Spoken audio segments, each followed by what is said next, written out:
everyone, hope you're doing well. Today I'm just looking to do a bit more of a relaxed day, just random stuff.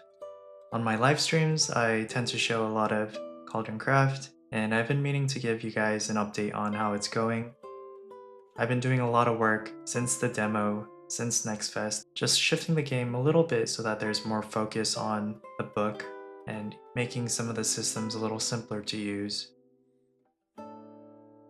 I happened to find a really cool video by Sad Pony where she shows herself using her 3DS and using an app called Flipnote Studio to draw.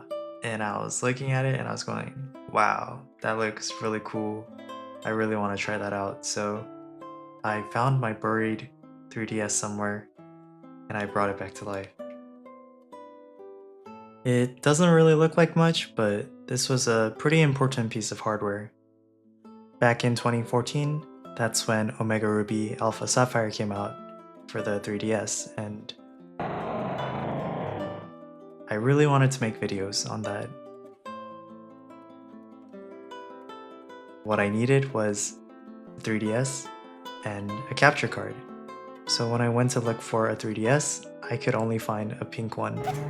I didn't even have it in my hand. I shipped it straight to Kansas and hoped for the best.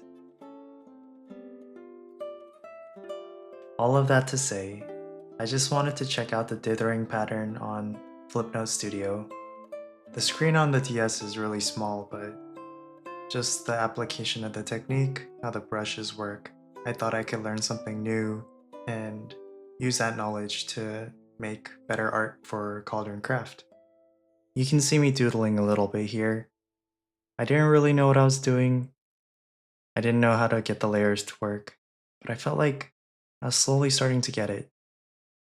Just kidding. I just ended up playing The World Ends With You. This won't be hard.